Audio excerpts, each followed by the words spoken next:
Hello. What is it that makes you a leader? What is it that can help you to continue to grow as a leader? In this video, I am going to share with you some ideas, and if you start implementing them, start demonstrating them in your behavior, you will notice that your leadership continues to rise to the next higher level. Let us begin. The first one is be strong. Why is it that a leader needs to be strong? A leader needs to be strong because a leader has to take a lot of decisions. And not only decisions have to be taken, they have to be put into action. They have to be executed. Only then a decision is useful. And if a leader is not strong enough, when it comes to the time of implementation and execution, there is a lot of resistance that may come.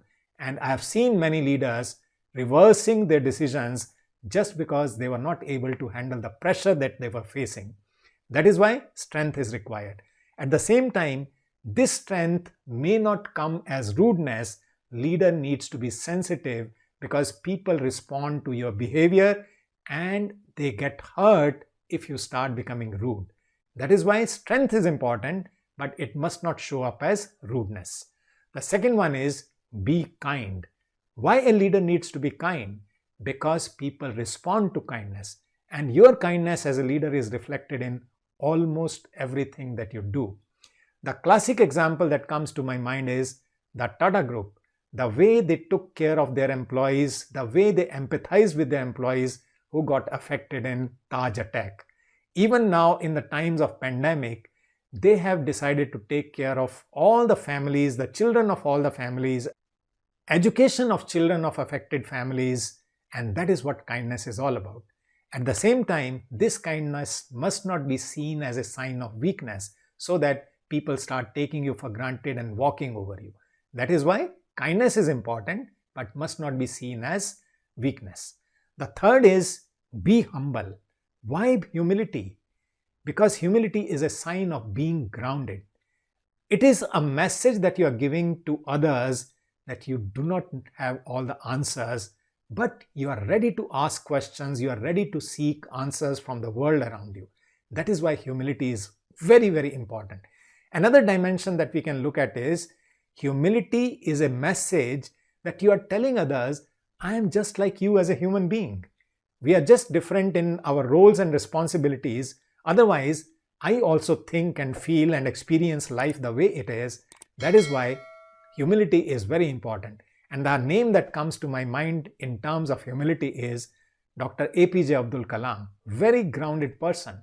And the way he interacted with the world around himself was so amazing, so fulfilling, so inspiring that we can learn some lessons from that. The next one is be proud. It's very important to take pride in everything that you're doing, in the vision that you have, in the product and services that you're creating, in the contribution that you're making.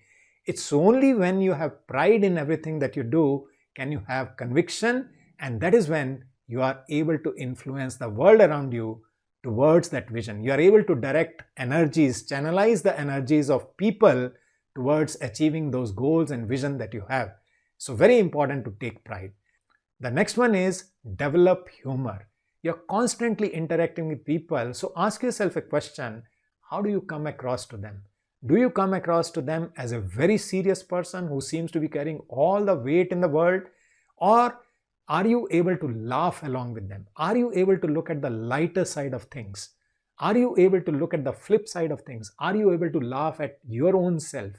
This is something very important and connects to people very easily. At the same time, the caution is the humor has to be within the boundaries of sensitivity so that the sentiments of people are not hurt. The last one is deal in realities. What it means in simple words is what is right. You have to deal with it.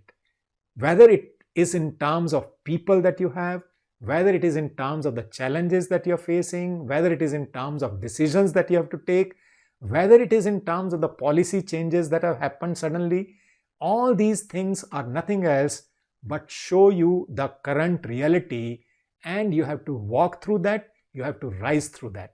That is why you must learn to deal in realities. And how do you do that? One of the easiest things to do is first start accepting whatever has happened, take responsibility for that, and based on that, assess the situation, and take further decisions so that you can rise through that. So these are some qualities that I've shared with you. Start working on each one of them and start noticing how is it impacting you as a leader. I'm sure it is going to help you a lot. I'll meet you in the next video. Wish you all the best.